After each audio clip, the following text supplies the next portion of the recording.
In my experience, when doing a presentation or a workshop, I have come across people who turned off completely from what I was saying, even if it was just HIV 101.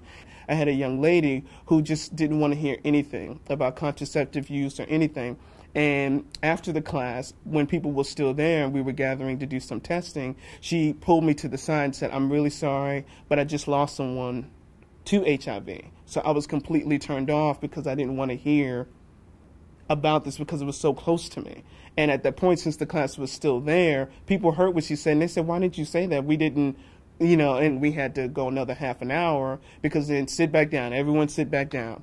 Okay, so you won't feel alone. How many other people in this room are affected by HIV, whether it be a family member, a neighbor, and the entire class rose their hand. And so she broke down crying. I was crying. It was ridiculous. But the funny thing about it, she thought she was alone. And so she closed the door immediately on the subject. But she wasn't alone. The entire class, it was like 32 students. Everyone rose their hand.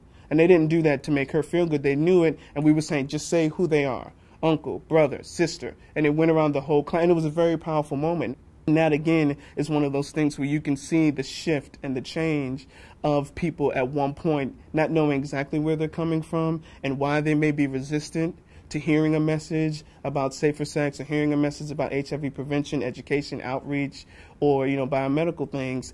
There may be a backstory. And to allow them to say it, if they're able to say it, is always a very, very teachable moment. I think some people know about the biomedical field, but as we continue to go out to do educational pieces, we want people to know that people are working on a vaccine. Have you ever heard of something like microbicides? And we get into it not in big detail, but at least enough that they can at least say, "I've heard that word before. What does it mean?"